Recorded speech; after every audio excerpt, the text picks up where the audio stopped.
Hot topic and issue pag-usapan natin. Catherine Bernardo at Alden Richard nag-enjoy sa kani-kanilang bakasyon. Nasa bakasyon nga ngayon si Catherine kasama ang kanyang team sa Bangkok, Thailand. Makikita na masaya ang naging bakasyon nila at sinulit ang pagkakataon. Makikita din na nag-enjoy silang magkakasamang kumakain.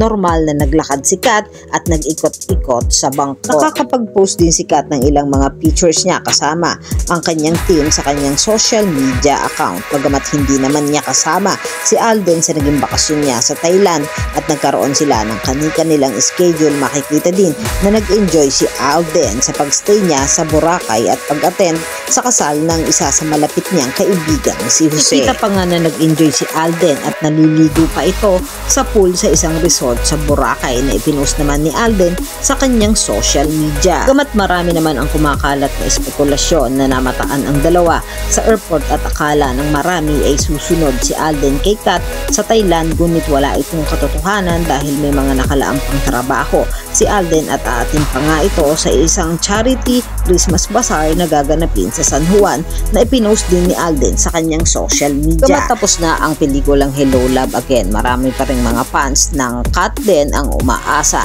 na muling magtambal ang dalawa. Kayo mga katambalan, ano ang masasabi nyo? Mag-comment lang sa comment section at pag-usapan natin yan na mga hot topic and issue dito lamang sa Tambalang JK.